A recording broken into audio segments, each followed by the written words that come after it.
बच्चे स्पंज की तरह होते हैं, वो हर चीज को सोख लेते हैं। तो फ्रेंड्स, अपने बच्चों को अपना कीमती समय दीजिए, अपना कन्वर्सेशन दीजिए, जो कि एक प्रेम का एक जो है माध्यम है, विशेष माध्यम। ध्यान में आके सबसे पहली चीज जो हमें सीखनी है कि हमें कुछ कंट्रोल नहीं करना है।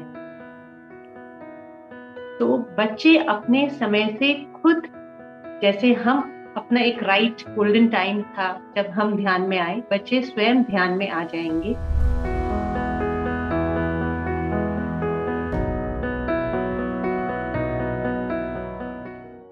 माँ एक ऐसा शब्द जो अपने आप में एक पूरा सेंटेंस है। माँ एक ऐसा शब्द जिसको हम बिना बोले ही सिर्फ एहसास में पूरी तरीके से फील कर सकते हैं। माँ जिसका कोई कंपैरिजन नहीं। माँ एक ऐसी श्रेणी है अपने आप में जिनको देखते ही दिन भर की पूरी थकान सब कुछ हम भूल जाते हैं। आज हम ऐसी ही कुछ माँओं से मिलने वाले हैं जिन्होंने माँ का पूरा परिभाषा ही अलग कर दी है। माँ वो सिर्फ ना ही अपने बच्चों के लिए है, परंतु इस पूरे संसार के लिए वो आज एक माँ के रूप में स्थापित हैं। कौन है ये माँ? माँ क्या होती है? आज हम इन माँओं से जानेंगे। नमस्ते, मैं राधिका आपके समक्ष हाजिर हूँ पीएमसी हिंदी का मदर्स डे स्पेशल लेके। आज हम कुछ ऐसी माँओं के साथ विचार विमर्श और चर्चा करेंगे जिन्होंने अपने ज़िंदगी में एक माँ होने का फ़र्ज़ बहुत ही बखूबी अदा किया है। तो चलिए आज की चर्चा शुरू करते हैं। और हमारी पहली सुपर मॉम है वसंता शास्त्री जी दिल्ली से। मेरा प्रश्न तो ये है कि वो ऐसी क्या चीज़ है जो वसंता जी नहीं कर सकती। वो वीणा भी बजाती हैं, वो आध्यात्म में भी अपने आप को स्थापित कर रही हैं, और वो एक सिर्फ सुपर मॉम नहीं, सुपर फ्रेंड भी हैं। अपनी सिर्फ 2 बेटियों के लिए नहीं, बाकी सभी बच्चों के लिए और इनफैक्ट इस पूरी सृष्टि के लिए। तो चलिए चलते हैं अपनी नेक्स्ट सुपर मॉम की तरफ। जो हमारी आज की नेक्स्ट सुपर मदर हैं वो है कविता जी, जो कि नागपुर में रहती हैं और जो कि सिर्फ अपने दिल से ही नहीं, अपने हर चीज़ से पंजाबी है। पंजाबीज़ क्या करते हैं, they are very open hearted, right. हर चीज़ में खुला दिल से। तो उन्होंने जो अपना पंजाबी ब्लड दिखाया है वो सबसे ज़्यादा दिखाया है अध्यात्म में। ध्यान के बारे में बात करने से कभी नहीं थकती। प्यारे प्यारे बच्चों की माँ हैं और ये एक्सट्रीमली अमेजिंग सुपर मॉम है। तो चलिए चलते हैं अपनी नेक्स्ट सुपर मॉम की तरफ। हमारी नेक्स्ट सुपर मदर हैं उड़ीसा से नीता टांग जी। आपने वो कहावत सुनी है, 3 तिगाड़ा काम बिगाड़ा? हम इसको चेंज कर रहे हैं, ट्विस्ट ला रहे हैं। 3 तिगाड़ा काम बिगाड़ा नहीं, 3 तिगाड़ा काम निराला। तो नीता टांग जी के तीन बेटे हैं जो कि उन्होंने बहुत ही न्यू एज तरीके से उनकी परवरिश करी है। एक ट्विस्ट के साथ ये एक न्यू एज मॉम है, जिनमें इनका एक बेटा इंजीनियर है, एक बेटा इंटीरियर डिज़ाइनर है, एक बेटा फोटोग्राफर है। कितना अलग अलग है सब कुछ, एंड स्टिल वो सब लोग ध्यानी हैं, पूरा परिवार ही ध्यानी है। जो हमारी नेक्स्ट सुपर मदर है वो है श्वेता जी लुधियाना से।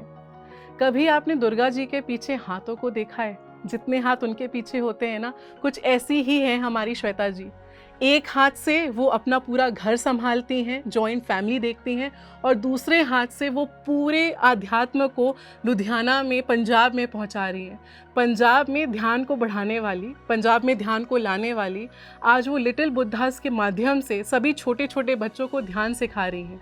आज उनको वो ध्यान सिखाते सिखाते इतना समय हो गया है कि उनकी खुद की बेटी लिटिल बुद्धा से अब बिग बुद्धा बन गई है। तो चलिए चलते हैं अपनी नेक्स्ट सुपर मॉम की तरफ। हमारी नेक्स्ट सुपर मदर है राधिका अग्रवाल जी, जो कि दिल्ली से हैं। राधिका जी एक सोल कोच हैं, उनका अपना बिजनेस है। वो आध्यात्म में इतनी तरह से डूब चुकी हैं कि उनको सोते जागते सिर्फ ध्यान ही समझ में आता है। और उनके 2 बहुत ही प्यारे बच्चे हैं जिनको वो हमेशा एक स्पिरिचुअल पेरेंटिंग की हैसियत से उनको वो बड़ा कर रही हैं। She is amazing. उनके बारे में मैं जितना बोलूँ उतना कम है। हम चलते हैं अपनी नेक्स्ट सुपर मॉम की तरफ, जो है विजेता जी उड़ीसा से। विजेता जी एक सिंगल मदर हैं जिन्होंने ध्यान को अपनी लाइफ में उस समय पे पाया जहाँ पे वो बहुत लो में थी। और एक इंसान होता है जो ग्रेजुअली बढ़ता है, उन्होंने इतना बड़ा लीप लिया। वो आज ना ही पूरी दुनिया को ध्यान सिखा रही हैं, बल्कि उनका बेटा एक अलग ही आध्यात्म के राह पर है, और वो इतना छोटा होने के बावजूद भी ध्यान में उनके साथ इस तरह से शामिल है कि सबको ध्यान सिखा रहा है। जो हमारी नेक्स्ट सुपर मॉम है वो है पावनी जी फरीदाबाद से। इनके बारे में मैं जितने शब्द बोलूँ वो कम है। क्यों? क्योंकि ये ना सिर्फ 2 बच्चों की माँ है, बल्कि इनका एक बच्चा को ये बिल्कुल ब्लेसिंग की तरह मानती हैं, because he is differently abled. इन्होंने सबको सिर्फ यही बताया है कि वो डिफरेंटली एबल्ड नहीं, डिफरेंटली मैजिकल है, और वो कितनी ब्लेस्ड हैं उस बच्चे को अपने लाइफ में पाकर। पावनी जी ट्रांसफॉर्मेशन की एक बहुत बहुत बड़ी मिसाल है। Simple living and high thinking, जो कि गांधी जी का विचार था, वो ही इनका भी विचार है। तो चलिए आज वसंता जी से उनका पहला प्रश्न पूछते हैं। वसंता जी, आपका जो पहला प्रश्न है वो आ रहा है मुंबई से गीता का। वो आपसे जानना चाहती हैं कि मॉडर्न पेरेंटिंग की टेक्निक्स के साथ ट्रेडिशनल वैल्यूज़ कैसे बैलेंस कर सकते हैं। मेरे बच्चे तो बहुत ही भूलने लगे हैं अपनी ट्रेडिशनल वैल्यूज़ को, तो इसके लिए आप क्या कहना चाहेंगे? बच्चे स्पंज की तरह होते हैं, वो हर चीज़ को सोख लेते हैं। उसके बाद जो उनके जहन में गया है वो सब अनुकरण करते रहते हैं, इमिटेट करते रहते हैं। जो अगर आप जो वैल्यूज़ आप अपने जीवन में इम्प्लीमेंट कर रहे हैं तो बच्चे ऑटोमेटिकली वो करते रहेंगे। तो कुछ समय के लिए मे भी आपको लगता हो टीनेजर स्टेज में वो ना करें, बट फिर भी जो आपने सिखाया है बचपन में, अगर बचपन में आपने ये वैल्यूज़ डाली है तो डेफिनेटली आगे आ जाएगा। तो इसके लिए मैं एक छोटा सा एग्जांपल देना चाहती हूँ। अगर छोटे बच्चे, अगर आप पाँव छुएंगे बड़े लोगों का जब घर पर आते हैं, तुरंत ही वो छोटा बच्चा अपने आप ही झुककर वो भी पाँव छूता है। तो कौन सिखाया उसको? सो ऑटोमेटिकली ये चीज़ें आ जाती है। उसके लिए हमें अपने वैल्यूज़ को जारी रखना है, वो कंटिन्यू करते रहना है। थैंक यू वसंता जी, इतना क्रिस्प और शॉर्ट आंसर, और क्या बात बोली आपने। मैम, आपका पहला सवाल आ रहा है कानपुर से एकता का। एकता आपसे जानना चाहती है कि मेरा बेटा मुझसे झूठ बोलने लगा है और गलत लोगों के साथ भी रहने लगा है, मैं उससे कैसे ठीक कर सकती हूँ? बहुत अच्छा क्वेश्चन उन्होंने पूछा है कि बच्चे जब छोटे रहते हैं ना, बच्चों में बीज जो डालते हैं ना, माँ बाप डालते हैं। क्योंकि जैसे हम अपने पति पत्नी में अपने परिवार के साथ व्यवहार करते हैं तो वो बच्चे हमारे देखते हैं। बच्चे को जन्म से झूठ नहीं आता है, बच्चे को कुछ भी नहीं आता है, कोरा कागज पैदा होता है। जैसे जैसे अपने परिवार को, मम्मी पापा को देखता है और वैसे वैसे वो सीखता है। जब हम पति पत्नी आपस में बात करते रहते हैं तो इतना ध्यान रखिए कि हम उनको झूठ मूठ में बात कर रहे हैं या सच में कर रहे हैं, ताकि हमारा बच्चा उसको कैच नहीं करे। तो हमें बच्चे के साथ बिल्कुल एक सत्य भाव से रहना चाहिए। एक स्पिरिचुअल मॉम जो रहती है ना, वैसे रहना चाहिए। हम उनको बचपन से ही अगर स्पिरिचुअल चीजें सिखाएंगे, ध्यान करना सिखाएंगे। मैं एक एग्जांपल देती हूँ। मेरी पोती है छोटी, अब मेरे बच्चे तो बड़े हो गए, तो उस टाइम मैं ध्यान में नहीं जुड़ी थी। उसके बाद मुझे ध्यान मिला तो मुझे ऐसे लग रहा था कि मैं अपने बच्चों को नहीं सिखा पाई, तो मेरे जो बेटी है, जब बेटे के यहाँ बच्चे होंगे तो उनको मैं पूरा ये सब कुछ सिखाऊंगी।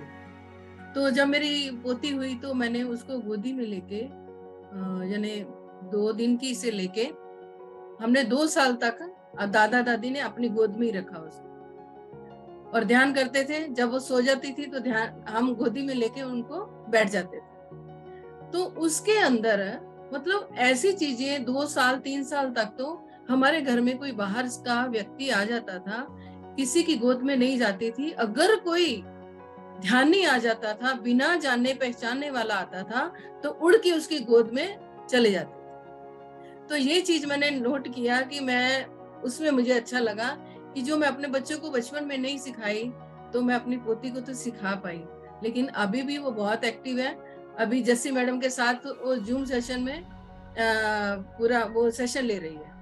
10 साल की है, लेकिन उसको हमने बचपन से ही गोद में लेके ध्यान का एक बीज डाल दिया था कि ये बड़ी होके स्पिरिचुअल निकले। आगे का पता नहीं, अभी 10 साल तक तो पूरी हमारे कहने पे है, ध्यान भी करती है और वो देखती है घर में क्या माहौल है हमारा। जैसे मेरा जूम सेशन चलता है तो आके बैठती है तो देखती है कौन बात कर रहा है।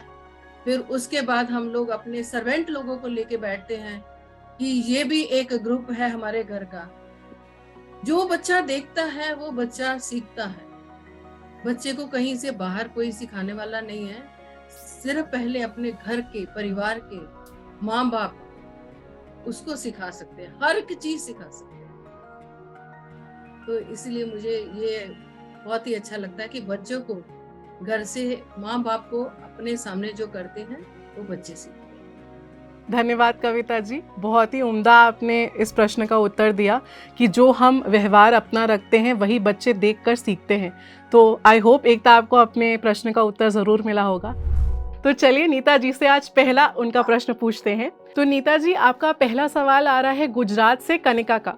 कनिका आपसे जानना चाहती हैं कि उनके अभी रिसेंटली ही एक सेकंड बेबी हुआ है और वो ये कह रही हैं कि जो उनका बड़ा बेटा है वो उनके छोटे बेटे से थोड़ा इनसिक्योर फील करने लग गया है, इतना ज़्यादा कि वो अपने छोटे भाई के साथ कभी कभी बहुत ज़्यादा रूडली बिहेव करता है और हमें बोलता है कि इसको लेकर ही क्यों आए हो, इसको लेके जाओ यहाँ से। तो इस सिचुएशन को वो किस तरीके से हैंडल करे, वो आपसे जानना चाहती हैं। देखिए, मेरा भी बड़ा बेटा हुआ, उसके 2 साल के बाद दूसरा वाला बेटा हुआ, तो मेरे को मालूम है, लेकिन उसको पहले वाला को थोड़ा ज्यादा टाइम देना चाहिए। छोटा है, उसको तो मालूम नहीं, उसको भी टाइम देना, लेकिन बड़े को थोड़ा ज्यादा उसका ख्याल रखना चाहिए। तो सब ज्यादा उसको भी, छोटे वाले को ज्यादा प्यार करने से बड़े को थोड़ा ये लगता है, तो बड़ा को भी इतना ही प्यार देना चाहिए जितना छोटों का हमको देना चाहिए। बस वो बच्चा है और तो क्या, वो प्यार का भूखा है। उसको जितना जो अच्छे से प्यार करके बुलाएगा, सबको बुलाएंगे तो वो सोचेगा कि नहीं, मेरे को भी अच्छे से सब प्यार करते हैं। तो वही अपने को ही समझना है उसको कैसे हैंडल करना है। वाह, थैंक यू नीता जी, ये बहुत ही बड़ी आपने बात बोली कि हमको एज पेरेंट समझने की ज़रूरत है कि बच्चों के साथ कैसे डील करें और कैसे सामंजस्य बिठाएं कि किसी भी बच्चे को ऐसा ना लगे कि दूसरे बच्चे को ज़्यादा अच्छा ट्रीट किया जा रहा है, उनको ज़्यादा प्यार दे रहे हैं। तो श्वेता जी, आपसे आज का पहला सवाल है जो आ रहा है फरीदाबाद से सोनिया का। तो सोनिया आपसे जानना चाहती है कि मेरे हस्बैंड जो हैं वो अल्कोहलिक हैं और मुझे बहुत ज़्यादा डर लगता है कि कहीं ये आदत मेरे बेटे में भी ना आ जाए। क्या मेरा बेटा अपने पापा को देखकर वही सीखेगा? मैं कैसे इस चीज़ को कंट्रोल कर सकती हूँ? राधिका जी, ये क्वेश्चन बहुत ही इम्पोर्टेंट है और मुझे लगता है कि बहुत सारी जो गृहिणियां हैं उनका ये प्रश्न होगा।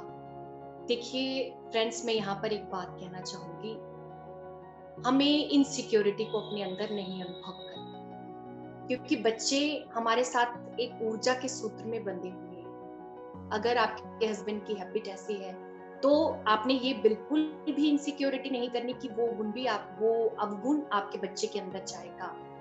आपने उसके लिए सेफ्टी फील करना है और अपने बच्चे को इस चीज के लिए समय समय पर उसको ये बताते रहना है कि हमें अच्छे रास्तों का अनुसरण करना है। वो उनका रास्ता है, आपका रास्ता अपना है। सो इनसिक्योरिटी की जगह बच्चे को बहादुर बनना सिखाएं और अपने अंदर सेफ फील करें। इनसेफ्टी जो है, इनसिक्योरिटी जो है, वो आपको अनुभव नहीं करें। थैंक यू श्वेता जी, ये बहुत ही उम्दा आंसर था एंड आई एम श्योर कि सोनिया को अपना आंसर मिल गया होगा कि कैसे वो अपने बेटे के साथ एक सामंजस्य बिठा सकती हैं। तो राधिका जी से आज हम अपना पहला सवाल करते हैं जो कि आ रहा है वृंदावन से ममता का। राधिका जी, ममता आपसे ये पूछना चाहती हैं कि मेरे बच्चे हमेशा यही बोलते हैं कि उन्हें स्पिरिचुअलिटी में नहीं आना, उन्हें ध्यान नहीं करना, तो इस सिचुएशन को मैं कैसे हैंडल करूं? फ्रेंड्स, हम जब ध्यान में आते हैं, हमें सबसे पहले लगता है कि चलो अब जिन पे हमारा कंट्रोल है सबसे हम पहले उनको ले आए। ध्यान में आके सबसे पहली चीज जो हमें सीखनी है कि हमें कुछ कंट्रोल नहीं करना है। तो बच्चे अपने समय से खुद, जैसे हम अपना एक राइट गोल्डन टाइम था जब हम ध्यान में आए, बच्चे स्वयं ध्यान में आ जाएंगे। आपको क्या करना है, आपने कैसे जीवन का नजरिया आपका बदला ध्यान में आकर। एक नॉन ध्यानी, नॉन स्पिरिचुअल पेरेंट और एक स्पिरिचुअल पेरेंट या एक स्पिरिचुअल व्यक्ति किस तरह से हर एक चीज को देखता है। मेरे लिए पहला इंसिडेंट, फैमिली में एक पर्सन, बहुत ही क्लोज रिश्तेदार के लॉस, तो डेथ मेरे लिए ट्रांजिशन था। मैंने अपने छोटे बच्चों को किस तरह से डेथ के बारे में डिस्क्राइब किया, मुझे खुद को बहुत अच्छा लग रहा था कि एक वो फियर, क्योंकि हम क्या चाहते हैं अपने बच्चों के लिए कि वो फ्रीडम के साथ अपने जीवन को, हैप्पीनेस भी, हम खुशी, हम आनंद हम स्वच्छंद इस तरह से हम जीवन जी सके। ध्यान में आके अब हम इसे महसूस कर रहे हैं। हमारे बच्चे ऑलरेडी उस स्टेट में होते हैं, लेकिन सोशल कंडीशनिंग से हम उनको पहले बांधते हैं, फिर अब हम चाहते हैं कि वो फिर से उड़ना सीखे। तो नहीं, हम उसे ऑलरेडी एक स्वच्छंद देखने का नजरिया प्रेजेंट करते हैं जब हम ध्यान में आते हैं। तो जरूरी नहीं है कि उनको अभी से हमें आंखें बंद करके सबसे पहले बिठाना है।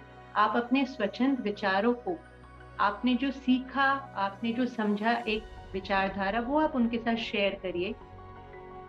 हर एक प्रॉब्लम्स को सॉल्व करने का एक ध्यानी का तरीका बिल्कुल अलग होता है। वो सोसाइटी में जाएगा, वो देखेगा बाकी लोगों को कि वो सिचुएशन को कैसे हैंडल करे, और मेरी मदर या मेरे फादर उस सिचुएशन को कैसे हैंडल करते हैं। अपने आप फ्रीडम का रास्ता सबको पसंद है, और हमारे बच्चे बहुत ही साइंटिफिक है, वो बहुत क्लियर है, ये जनरेशन बहुत क्लियर है। तो वो अपने आप चूज कर सकती है। उनको समझ में आएगा कि मम्मा ऐसे क्यों बात करती है। वो मम्मा को या पापा को ध्यान करते हुए देखता है, तो वो डेफिनेटली वो भी चूज करेगा। आप उसे अपनी स्टोरीज शेयर कर सकते हैं, खुद की लाइफ, अपने लाइफ स्टोरीज जब हम बच्चों को शेयर करते हैं ना, हम छोटे छोटे बच्चे हैं तो आप उनके साथ जो अपने मास्टर्स हैं उनकी स्टोरीज शेयर कर सकते हैं। बुद्धा की स्टोरीज है, कितने सारे की स्टोरीज है, वो शेयर कर सकते हैं। लेकिन जब बड़े बच्चे हैं वो लाइव एग्जाम्पल से ज्यादा प्रभावित होते हैं। आप अपने लाइफ के अपने एग्जाम्पल्स उनके साथ शेयर करिए, कैसे आप अपने जीवन के चैलेंजेस को हैंडल करते हैं वो शेयर करिए। और सेकेंडली क्या होता है, ये जनरेशन जो है ये बहुत ज्यादा स्टिमुलेशन में रहने वाली है। हर समय 24 घंटे उनके पास फोन है, उनके पास एंटरटेनमेंट का रास्ता है। तो उनको आप एहसास दिला सकते हैं उस पीस का कि जब आप अपने ब्रेथ के साथ होते हो क्या होता है वो जीरो स्टेट में जाना। दे डोंट नो, उनको पता ही नहीं होता है कि बाहर से स्टिमुलेशन के बिना भी कितना अंदर कुछ है जो आप रिलैक्स तरीके से अनुभव कर सकते हो। तो वंस वो जरूरी नहीं है कि आधे घंटे बैठे, 15 मिनट बैठे, कुछ अपना टेक्निक जो हर एक बच्चे के लिए अलग होगा। आप एज अ पेरेंट जरूर अपने बच्चे को जानते हैं, तो वो उसे टेस्ट कराने की कोशिश करिए। जरूरी नहीं है ये वर्ड्स यूज करना, मेडिटेट करो, ध्यान में जाओ, आध्यात्मिकता सीखो, ये सब वर्ड्स उनको लगेगा ही नहीं अच्छा, क्योंकि वो बहुत हाईली एक्टिव और वैसे जोन में रहने वाली जनरेशन है। ग्रेजुअली दे विल चूज, वो अपने आप चूज करेंगे अपना रास्ता, और यही मार्ग है, आनंद का मार्ग यही है। तो डेफिनेटली वो आएंगे इस रास्ते पे। Thank you. आई थिंक हमारा सिर्फ नाम ही सेम नहीं है, थोड़ी सोच भी सिमिलर है, और वो ये है कि थोपो नहीं भाई, कुछ भी थोपना नहीं है। ग्रेजुअली उनको बताओ वो कैसे कर सकते हैं, definitely they will follow. What a beautiful example. Thank you Radhika ji. तो आइए विजेता जी से अपना उनका पहला प्रश्न पूछते हैं, जो कि आ रहा है कटक से। कटक से काजल आपसे ये पूछना चाहती हैं विजेता जी कि मेरे बच्चे का अटेंशन स्पैन बहुत ही कम है, कभी एक हॉबी पकड़ता है तो कभी दूसरी हॉबी पकड़ता है, उसको मोटिवेशन कैसे दूं मैं कि वो एक चीज़ की तरफ अग्रसर होकर बढ़े। धन्यवाद, बहुत अच्छा क्वेश्चन है। कंसंट्रेशन, आजकल एक जगह पर फोकस करना बहुत मुश्किल हो रहा है इस जनरेशन के लिए। लेकिन पहले हम इसे ऐसा देखें कि यूनिवर्स एक्चुअली एक मैसेंजर्स हैं, जितने भी हमारे फैमिली मेंबर्स हैं हमारे मैसेंजर्स हैं। तो पहले ये देखें कि अगर आपका बेटा ऐसा कर रहा है, इज अनेबल टू फोकस, तो पहले आप अपने अंदर देखिए कि क्या आप फोकस्ड हैं, आप अपना स्पिरिचुअल लाइफ को देख रहे हो, फिजिकल लाइफ को देख रहे हो, क्या वो फोकस आपके अंदर है। ये चीज मैंने मेरे अंदर भी देखी, मेरा बेटा भी ऐसा ही था। वो एक किसी भी चीज पर वो कॉन्सेंट्रेट, उसको हर चीज में करना होता है। उसे कितना समझाने के बाद भी फिर बाद में मैंने गिव अप कर दिया, मैं बोली बस अब उसे मुझे कुछ नहीं बोलना है। मैंने अपने अंदर देखना शुरू किया कि मेरे अंदर ऐसा क्या है। तो मैं यही देख रही थी कि मैं फोकस नहीं कर पा रही हूँ, तो वो मेरे लिए एक आईना था कि okay it's time to correct yourself. तो मैंने अपने आप को बोला it's okay, I can focus and it's easy to focus. और उस चीज के साथ में, इस थॉट के साथ में मैं मेडिटेशन करती।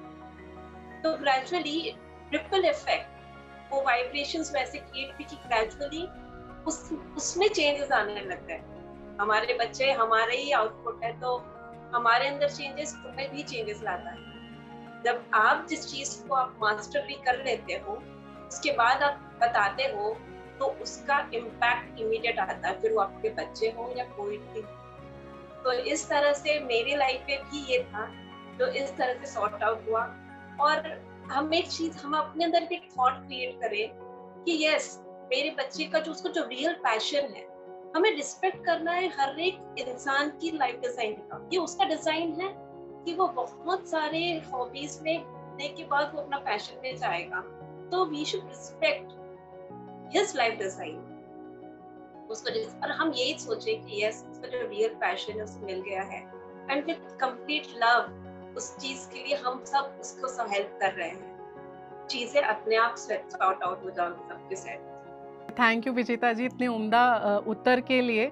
एंड डेफिनेटली एक जो हाईलाइट मेरे लिए था आपके पूरे उत्तर में वो ये था कि हम मिरर हैं अपने लिए और हमको अपने आप को उस मिरर में देखना है। तो चलिए पूछते हैं पावनी जी से उनका पहले प्रश्न का उत्तर, जो आ रहा है रायपुर से शिल्पा का।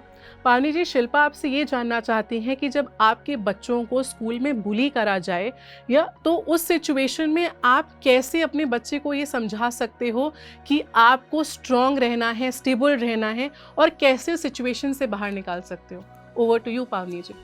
Thank you Shilpa ji for the question. First of all, ये क्वेश्चन राइज करना ही अपने आप में एक बहुत बड़ी बात है, और रिकग्नाइज करना कि आपके बच्चे को ट्रबल है, ये और एक अचीवमेंट है।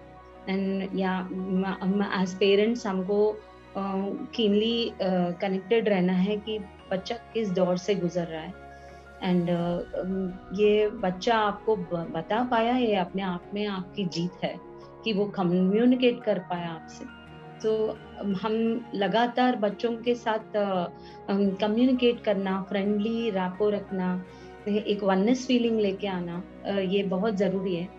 यहाँ आधा प्रॉब्लम सॉल्व हो जाता है, क्योंकि जब बच्चा अपने जो चैलेंजेस बताएगा, हम एज अ फ्रेंड और हमको ज़्यादा एक्सपीरियंस होने की वजह से हम उसको गाइड कर सकते हैं।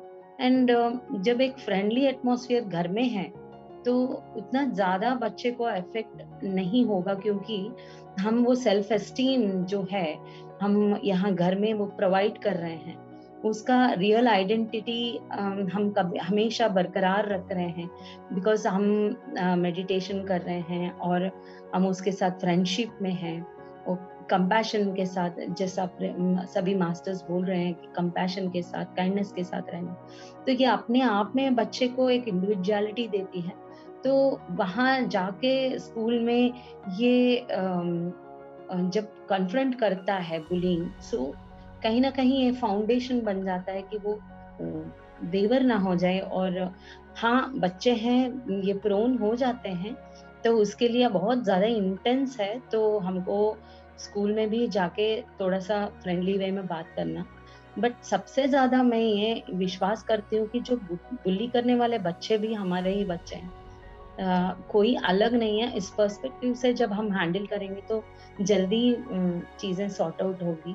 जैसा सीता माता अपने बच्चों को स्टोरीज सुनाती थी और एक आइडेंटिटी डेवलप होता था, जो ग्रेट ग्रेट मास्टर्स का स्टोरी सुनते हुए, तो अपना आइडेंटिटी बच्चा मेडिटेशन करते हुए फॉर्म करेगा, सुनते हुए, एक्सपीरियंसेस सुनते हुए फॉर्म करेगा। तो आई एम श्योर बुलिंग के लिए इतना ज़्यादा प्रोन नहीं होगा।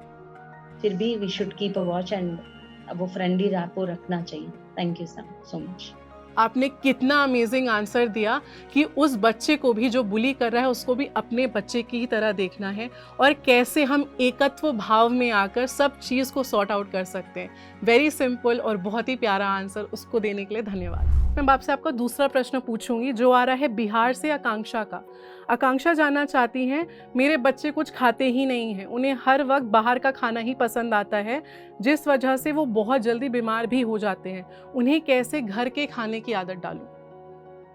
आकांक्षा जी, ये सभी माँओं का प्रॉब्लम है आजकल, क्योंकि बच्चे फास्ट फूड्स के ऊपर ज़्यादा आकर्षित होते हैं। उनकी गलती नहीं है, वो एडवर्टाइजमेंट बोलिए, जो भी चीज़ें बोलिए, उनके फ्रेंड्स के साथ जो सीखते हैं वो गलत नहीं है, बट हम उसको कैसे चेंज कर सकते हैं, ये हमारे ऊपर है। तो बच्चों जो बाहर से वो लेकर आते हैं, खाना खाते हैं, वो आप घर पर बनाइए, क्योंकि ये एक्सपेरिमेंट मैंने किया था, बहुत काफ़ी कामयाब हुई मैं इस एक्सपेरिमेंट में। तो आप जो जो उनको पसंद है, क्योंकि ना हम ज्ञान नहीं दे सकते इसमें विटामिन है, मिनरल्स है, ये सब ना कहते हुए जो उनको पसंद है खाना बनाइए, ऑटोमेटिकली वो शिफ्ट हो जाएंगे। उनको भी ये 1-2 बार घर का खाना खा के पता चलेगा तो बीमार भी नहीं पड़ रही हूँ, बहुत अच्छा लग रहा है ये खाना खा के, तो ऑटोमेटिकली वो शिफ्ट हो जाएंगे। उसके लिए थोड़ा आपको मेहनत करना पड़ेगा और कंसिस्टेंसी, एक दिन बना दिया बच्चे नहीं खाया ऐसा नहीं, कंसिस्टेंसी रखनी पड़ेगी और कोशिश करिए डेफिनेटली बच्चे घर का खाना जो आप बना रहे हो डेफिनेटली उनको एंजॉय करेंगे। कितना सिंपल और कितना इजी सा आंसर दिया वसंता जी ने, एंड आई एम श्योर आकांक्षा को ही नहीं बहुत सारी मदर्स को अपना आंसर मिला होगा। एंड आई डेफिनेटली अग्री कि जब आप अच्छा खाना घर में जब माएँ बनाती हैं, क्योंकि मैं भी किसी की बेटी हूँ, तो जब मुझे भी पता है कि जब अच्छा खाना मिलता है तो आपको बाहर खाने का मन ही नहीं होता, आप ऑटोमेटिकली घर में खाना चाहते हो। थैंक यू वसंता जी। कविता जी, हम अपने नेक्स्ट प्रश्न की ओर जाते हैं जो आ रहा है दिल्ली से ज्योति का। ज्योति आपसे जानना चाहती हैं कि मेरे बेटे का पढ़ाई में मन बिल्कुल भी नहीं लगता है, और वो इतना ज़्यादा नहीं लगता कि वो शायद अपने करियर को लेकर भी बहुत ज़्यादा सीरियस नहीं है। तो वो ये जानना चाहती हैं कि वो कैसे अपने बेटे को ध्यान में लाकर करियर के प्रति सीरियस कर सकती हैं। जैसे वो बच्चा, उसका ध्यान नहीं लगता है, बच्चा का एक मॉन्की माइंड रहता है, बहुत ज़्यादा उथल पुथल रहते हैं उनका, कभी इधर ध्यान जाता है, कभी खेल में जाता है, कभी कैसे जाता है। तो बच्चे को एक, जैसे हम चॉकलेट देके उसको काम करवाते हैं, तो पहले उसको अपने साथ बैठाएं, आधा घंटा लेकर उसको समझाएं कि हमारी पढ़ाई का तो बाद में सोचे, उनको बड़े प्रेम से ध्यान के बारे में बात नहीं सिखाना कि आपको ऐसे करने से आपको ऊर्जा मिलेगी। तो जैसे अपन चॉकलेट देते बच्चे को, ऐसे लेके बैठे, हमें ऐसे ऐसे ऊर्जा प्राप्त होगी, ऐसे ऐसे ध्यान में ये होता है, बहुत अच्छा अनुभव होते हैं, या हमारा माइंड स्थिर हो जाता है, हमारा पढ़ाई करने का बहुत मन करता है और हम आगे बड़े होके ऐसा बन सकते हैं। तो ये चीजें उसको बैठा के बड़े प्रेम से सिखाना चाहिए, क्योंकि वो शुरू से ध्यान के माध्यम से नहीं आए, उनको कहीं ना कोई दूसरा कारण लेके बैठना चाहिए। उसके साथ काउंसलिंग करे, तेरा मन क्यों नहीं लगता है, तू कहाँ बाहर क्यों जाना चाहता है, दोस्तों के साथ इतने टाइम खेलो, इतने मेरे पास बैठो, मैं ध्यान कर रही हूँ, आप देखो बस। तो ये बच्चे जब बैठ जाते हैं ना, तो उनको 2 मिनट का टाइम दो, बैठाओ, और 2 मिनट से 5 मिनट में जाएगा, 5 से 10 मिनट में जाएगा, तो धीरे धीरे बच्चा ये आगे बढ़ जाएगा। ये इसका एग्जाम्पल मेरा बेटी का बेटा है, तो वो भी उसका पढ़ाई में मन, वो ध्यानी है, उसको भी मैंने गोद में लेके ध्यान करती थी, तो उसका भी मन बहुत उथल पुथल करता था, पढ़ाई में मन नहीं होता था। मैं फोन करके पूछती थी कि आज आपने ध्यान किया? नहीं नानी मैं तो भूल गया। मैं बोली खाना खाया? हाँ। वो तो नहीं भूला तूने, खाना क्यों खाया? तो बोले सॉरी नानी मैं बैठूंगा। फिर उसको मैं बोली तू 2 मिनट बैठ जा, 5 मिनट बैठ जा। तो ऐसे ऐसे करके उसने बैठना शुरू किया और उसके पढ़ाई में मन लगने लग गया, और अभी एकदम फर्स्ट क्लास पढ़ाई में भी चल रहा है, मेडिटेशन भी कर रहा है। तो बच्चों को बड़े प्रेम से लेना पड़ता है, डांट के नहीं। थैंक यू कविता जी, बहुत ही बड़ी बात आपने बोली कि अगर बच्चों के साथ डील करना है तो केवल प्रेम से ही करना है, डांट डपट के बिल्कुल भी उनके साथ डील नहीं करना है। So thank you so much इतनी खूबसूरती से इस प्रश्न का उत्तर देने के लिए। इसी के साथ हम अपने दूसरे प्रश्न की ओर जाते हैं आपके लिए, जो आ रहा है कैलकाटा से मेघा का। मेघा आपसे ये जानना चाहती हैं कि मेरे बच्चे बड़े होके बड़े शहर में काम करने चले गए हैं। पहले वो बात बात पर कॉल करते थे, अब लेकिन लगता है कि उनको मेरी ज़रूरत ही नहीं रह गई है। ध्यान में आने के बाद भी मैं खुद को जान रही हूँ, पर इस बात से अभी भी मैं थोड़ा तालमेल नहीं बैठा पा रही हूँ। तो मैं कैसे अपने अंदर वो संयम लेकर आऊँ कि अगर वो मुझे कॉल नहीं भी कर रहे हैं तो इट इज़ ओके। देखिए ये मेरा भी वही है कि मेरा भी बेटा बाहर रहता है, वो जब कॉल करता है तो अच्छा है, नहीं करता तो समझती हूँ कोई काम में वो बिजी है, इसको मन में नहीं लगाना है। हम माँ बाप है तो हम लोग सोचते हैं कि हमको हमारा बच्चा लोग हर टाइम याद करे, लेकिन उन लोग का भी कुछ लाइफ होता है, उन लोग का भी कुछ काम रहता है, तो अपने आप में सब बिजी रहते हैं। ऐसे कभी कभी हम लोग भी फोन नहीं करते हैं, बच्चे लोग का सामने से ही फोन आता है, तो वैसे समझना कि उन लोग कुछ काम में बिजी रहे होंगे, तो इसीलिए उन लोग कॉल नहीं कर रहे। तो उसमें आप ध्यानी होके ऐसे नहीं सोचना है कि नहीं, जैसे भी है अच्छे खुशी में ही होंगे उन लोग। थैंक यू नीता जी, इतने अच्छे आंसर देने के लिए। हमें से ये समझ में आया कि कैसे हमें डिपेंडेंसी नहीं क्रिएट करनी है, हम अपने आप में ही कंप्लीट हैं, चाहे कोई फ़ोन करे चाहे फ़ोन नहीं करे, हमें अपने आप में खुश रहना है, ध्यानी है और ध्यानी की तरह ही जीवन जीना है। धन्यवाद बहुत आपका। अब इसी के साथ चलते हैं हम अपनी नेक्स्ट सुपर मॉम की तरफ। इसी के साथ चलते हैं हम अपने दूसरे प्रश्न की ओर, जो कि आ रहा है पंजाब से दीपा का। ये भी एक काफ़ी इम्पॉर्टेंट क्वेश्चन है जो काफ़ी माँओं का होता है। वो ये बोल रही हैं कि एक वर्किंग मदर होने की वजह से मैं अपने बेटे को बहुत ज़्यादा समय नहीं दे पाती और मुझे ऐसा लगता है कि वो मुझे बहुत ज़्यादा हेट करने लग गया है। मैं इस रिश्ते को कैसे ठीक करूँ? बिल्कुल, ये प्रश्न भी बहुत इम्पोर्टेंट है, हमारी सोसाइटी का एक बर्निंग इशू है।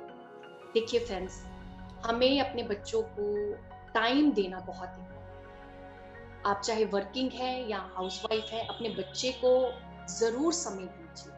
आप मान लीजिए आप वर्किंग वूमेन है, आपको घर आके घर देखना है और अपने कई अन्य कामों को देखना है, लेकिन उस लिस्ट में आपका सबसे पहले आपकी जो प्रायोरिटी है वो आपका बच्चा होना चाहिए। अब जैसे मैं भी ध्यान की कक्षाएं देखती हूँ, घर को भी देखती हूँ, तो लेकिन इस बीच में मैं अपनी बेटी के लिए टाइम अवश्य ही निकालती हूँ। वो जब भी मुझे कहती मम्मा आओ मेरे साथ टीवी देखो या मेरे साथ कोई पिक्चर देखो या मेरे साथ ये आप वीडियो देखो, तो मैं जरूर उसके लिए समय निकालती हूँ। उससे क्या है, हमारा जो एक रिश्ता है वो और स्ट्रांग हो जाता है। जब हमारा रिश्ता कहीं स्ट्रांग होगा तो वो एक आने वाले समय के फ्यूचर के लिए, है ना, या आने वाले हमारे रिश्ते के लिए एक आधारशिला, एक मजबूत आधारशिला साबित है। तो फ्रेंड्स, अपने बच्चों को अपना कीमती समय दीजिए, अपना कन्वर्सेशन दीजिए, जो कि एक प्रेम का एक जो है माध्यम है, विशेष माध्यम। तो इसके लिए ज्यादा से ज्यादा समय अपने बच्चों के साथ जरूर स्पेंड करें, ताकि उनको निग्लेक्ट जो है। क्या बात है श्वेता जी, कितने छोटे शब्दों में आपने ये बताया कि चाहे जितना भी समय दो, लेकिन वो इतना क्वालिटी समय हो कि बच्चे को कभी ऐसा लगे ही नहीं कि माँ बाप पास में नहीं है या वर्क कर रहे हैं। थैंक यू सो मच इतने ब्यूटीफुली इस चीज़ को आंसर करने के लिए। एंड आई एम श्योर कि बहुत सारी वर्किंग मदर्स को इसमें अपना उत्तर ज़रूर मिला होगा। इसी के साथ हम दूसरा प्रश्न आपके लिए लेके आ रहे हैं आगरा से करिश्मा का। वो जानना चाहती हैं, जब भी एग्ज़ाम्स आते हैं तो बच्चे काफ़ी टेंशन में आ जाते हैं, सारा टाइम स्ट्रेस में रहते हैं, तो इस सिचुएशन में अपने बच्चों को कैसे सपोर्ट और हेल्प कर सकते हैं? सबसे पहला सपोर्ट, आप चिल करिए, कॉफी पीजिए, चाय पीजिए, आराम से बैठिए। आपके बच्चे का एग्जाम है और वो भी कोई बहुत बड़ी चीज नहीं है। आप कैसे देखते हैं एग्जाम को, वो एग्जाम बच्चे का करियर, बच्चे की लाइफ, बच्चे की खुशी, सब कुछ डिटरमाइन करने वाला है। क्या आपके लिए एग्जाम वो है, तो ऑफ कोर्स आपका बच्चा स्ट्रेस्ड रहेगा। Exam is just like any other happening. हाँ, क्योंकि सोसाइटी का ये सिस्टम है कि क्लास में प्रमोशन एग्जाम से होती है, पोस्ट आपको एग्जाम क्लियर करने से मिलता है। आप उसे इनकरेज कर सकते हैं कि वो अच्छे से पढ़े। जो बच्चे स्ट्रेस लेते हैं वो सबसे पहले रिलैक्स हो जाएंगे जब वो अपने पेरेंट्स को देखेंगे कि हाँ, वो इतने ज़्यादा, हमें मेहनत करनी है लेकिन उसके लिए टेंशन नहीं लेनी है। रिजल्ट पे हमें फोकस नहीं रखना है, अपने कर्म पे हमें फोकस रखना है। तो अपने आप, और आप उसके साथ कुछ ना कुछ एग्जाम्स के बीच में रिलैक्सेशन एक्सरसाइजेस कर सकते हैं बच्चों के साथ। जो हम आधा घंटे ध्यान की बात करते हैं, वो एक एक मिनट उनको सिखाइए कि आप थोड़ा सा पढ़कर सिर्फ no study, no thought zone में एक एक मिनट का गैप लीजिए। बच्चे को आप ये सिखाइए। उसे आप मेडिटेशन वर्ड नहीं समझ में आता, माइंडफुलनेस वर्ड सिखाइए कि कैसे वो पूरी तरह से अटेंशन के साथ रह सकता है। इस तरह से जब हम लाइट होते हैं अपने बच्चों के साथ में, तो डेफिनेटली बच्चे भी उसे एक फन की तरह अपने एग्जाम्स को हैंडल कर पाते हैं। तो definitely they will take it very nicely, sure. Thank you Radhika, बहुत ही उम्दा आंसर वंस अगेन। इसमें जो मेरे लिए हाईलाइट था वो ये था, कॉफ़ी पीजिए, चिल करिए। एग्जाम्स बच्चों के हैं, आपके नहीं हैं, तो जितना आप रिलैक्स्ड और काम रहोगे वही वाइब्रेशंस आपके बच्चों तक भी पहुंचेगी। What a super answer, thank you so much. इसी के साथ हम जाते हैं आपके दूसरे प्रश्न पे, जो आ रहा है कोमल का बरेली से। उनका क्वेश्चन कुछ ऐसा है जो आई थिंक ये मैं थोड़ा हाईलाइट करूँगी, ये प्रश्न बहुत माँओं का होता है। एंड सबसे पहले मैं कोमल को कॉन्ग्रेचुलेट करना चाहूँगी कि उन्होंने बिना किसी बनावट के इतने सिंपल तरीके से क्वेश्चन पूछा। वो ये कह रही हैं कि मैं कई बारी अपनी पूरी फ्रस्ट्रेशन अपने बच्चों पे निकाल देती हूँ, इतने हद तक कि मेरा हाथ भी उन पर उठ जाता है और मुझे ये बिल्कुल भी अच्छा नहीं लगता है। तो मैं इस चीज़ को कैसे बदल सकती हूँ? पहली बात तो I would really like to congratulate Komal ji कि you are a conscious master, you are conscious about all your acts that you are doing. आप जो भी कर रही हैं, you are a conscious master. पत्नी सर यही चाहते हैं कि बी अ कॉन्शियस मास्टर। तो कंग्रेचुलेशंस। और अब बात है कि अब जब बोलते ना, जब वो सिचुएशन आ गई, इमीडिएटली बोलते फर्स्ट एड, हम तत्कालीन क्या उपचार कर सकते हैं। उसके बाद आप जो भी काम कर रही हैं वो काम चेंज कर लीजिए, और पर्टिकुलर वो जो जगह है, अगर आप किचन में काम कर रही है तो रूम में चले जाइए, रूम में काम कर रही है तो आप छत पे चले जाइए, छत में काम कर रही है तो आप अपना कहीं दूसरा और कुछ काम कीजिए, वर्क काम और जगह चेंज कर लीजिए, तो ये आपको बहुत हेल्प करेगा। और पानी। और दूसरी बात, फ्रस्ट्रेशन आता कहाँ से? What is the main reason? The main reason is that हम स्वीकार नहीं कर सकते हैं समय, परिस्थिति और व्यक्ति। ये तीन ही है the basic main reason। और इसका रूट कॉज क्या है? रूट कॉज है कि हम स्वयं को एक्सेप्ट नहीं करते। तो अब वो बात है कि पेड़ पौधे पे हम दवाई छिड़के, इससे बेटर है हम जड़ों पे ये दवाई डाल दें। तो सेल्फ लव शुरू कीजिए। अपने आप में हमारे में जितनी भी खामियां हैं, इट्स ओके। हम यहाँ तक इवॉल्व होकर आए हैं and we can move ahead more. तो अपने आप को जैसा भी उसे accept and with love and gratitude that yes I could come, अपने यहाँ तक आ गई और मैं आगे जा सकती। ये आपको इमीडिएट आप अपने आप को एक्सेप्ट करते हैं, बिकॉज अहम ब्रह्मास्मि हम बोलते हैं। तो फिर जब हम अपने आप को एक्सेप्ट कर रहे हैं तो we are accepting the whole world. तो अब फ्रस्ट्रेशन का जगह ही नहीं बची है, बिकॉज आपने सभी को एक्सेप्ट कर लिया। ये आपको बहुत इजीली उस चीज को हेल्प करेगा। Beautifully answered. हर वर्ड पे ताली बजाने का मन हुआ, इतना अमेजिंग आंसर था ये। एंड आई एम श्योर कि ये सिर्फ एक माँ के लिए नहीं है, दुनिया में बैठी हर माँ के लिए आंसर था। तो अभी सबको पता है कि कैसे अपने खुद के बिहेवियर को चेंज कर सकते हैं, कैसे छोटी छोटी टिप्स हम अपने लाइफ में इंक्लूड करके, कि पिरामिड वाटर है, जगह चेंज करना, छोटी छोटी चीज़ें, और ग्रास रूट लेवल पे जाकर देखना कि कहाँ से ये बिहेवियर पैटर्न उत्पन्न हो रहा है। सो हैट्स ऑफ इतने अमेजिंग आंसर देने के लिए। और इसी के साथ चलते हैं हम अपनी नेक्स्ट सुपर मॉम की तरफ। इसी के साथ अब मैं पूछती हूँ आपसे नेक्स्ट क्वेश्चन, जो आ रहा है उड़ीसा से तन्वी का, और वो शायद आपकी लाइफ से बहुत रिलेट करता है। तो आई एम श्योर कि ना सिर्फ तन्वी को बल्कि बहुत सारी माँओं को आज आपसे इस प्रश्न का उत्तर मिलेगा। तन्वी का प्रश्न ये है कि मैं एक डिफरेंटली एबल्ड चाइल्ड की मदर हूँ। जब भी मैं अपने बच्चे को देखती हूँ मुझे गिल्टी फील होती है कि मैंने ऐसा क्या गलत किया, ऐसा क्या मुझसे गलत हो गया कि मेरे बच्चे को ऐसा कुछ भुगतना पड़ रहा है। और वो इस फीलिंग से कैसे बाहर आ सकती हैं, इस फीलिंग से, वो गिल्ट के फीलिंग से कि उन्होंने शायद कुछ गलत कर दिया हो, इस फीलिंग से वो कैसे बाहर आ सकती हैं? तन्वी जी, मैनी कंग्रेचुलेशंस फॉर हैविंग ऐसे बच्चे को जन्म देने के लिए बहुत बहुत बधाई है आपको। और ये एक सेलिब्रेशन है, बट या हम गिल्टी फील करते हैं इनिशियली, बट जब आप ही बोल रहे हैं, हम एक दोनों ने एक्सपीरियंस जैसा हम लेकर आए हैं जिंदगी में, नॉट ओनली एक्सपीरियंस बट ये बहुत गिफ्टेड चिल्ड्रन होते हैं। सो गिल्टी फील करने की जरूरत नहीं है, ऐसा मैं बोल दूंगी तो वो काफी नहीं रहेगा, बट आपको अंदर से वो इन एंड आउट महसूस करते रहना पड़ेगा, वर्क करना पड़ेगा, क्योंकि ये सच में यहाँ कोई रिजल्ट्स नहीं मिलता है जल्दी जल्दी। जैसा कोई बच्चा अच्छा मार्क्स लेके आया है या कोई अच्छा जॉब लेके आया है, ये रिजल्ट्स नहीं मिलता है, इसलिए डेफिनेटली बहुत ज़्यादा पेशेंस की ज़रूरत है। बट जब हम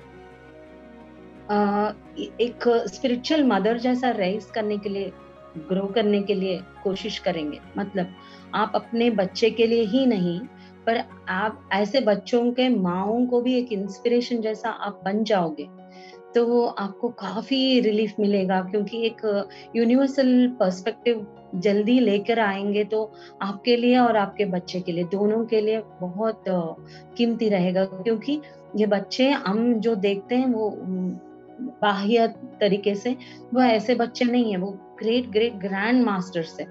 उनको, अगर मेरा बेटा है तो घर में पूरा सभी का एनर्जी को बैलेंस करता है, तो वो उसको दिखाई भी नहीं देता है, किसी का चेहरा भी वो नहीं लगता है, बट इंस्टेंटली वो एनर्जी को बैलेंस करने का काम करता है। अब जब भी दुख होता है हम उसको जाके हक करते हैं।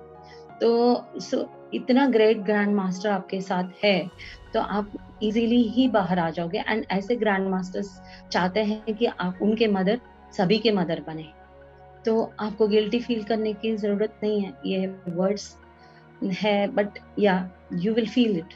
Thank you. क्या बात, बहुत ही उम्दा आंसर दिया आपने पावनी जी।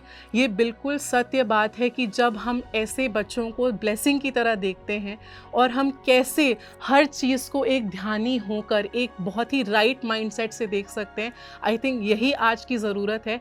आई एम श्योर कि ना सिर्फ तन्वी को बल्कि बहुत सारी माँओं को आज अपना उत्तर मिला है। थैंक यू सो मच पावनी जी इतना ब्यूटीफुली आंसर करने के लिए। तो इतने अमेजिंग चर्चा की हम एकदम अंत के पड़ाव पे आ चुके हैं। तो जो हमारा नेक्स्ट सेक्शन है वो थोड़ा सा फन है।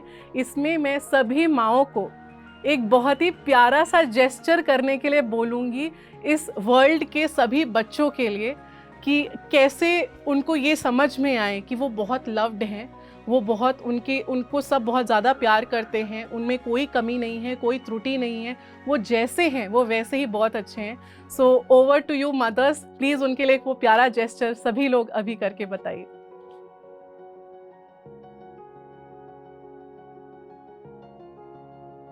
तो दिया ना इन्होंने अपने अनुभवी माँ होने का कितना उम्दा उदाहरण। आपके प्रश्न और इन अनुभवी माँओं के उत्तर, क्या मज़ेदार चर्चा थी।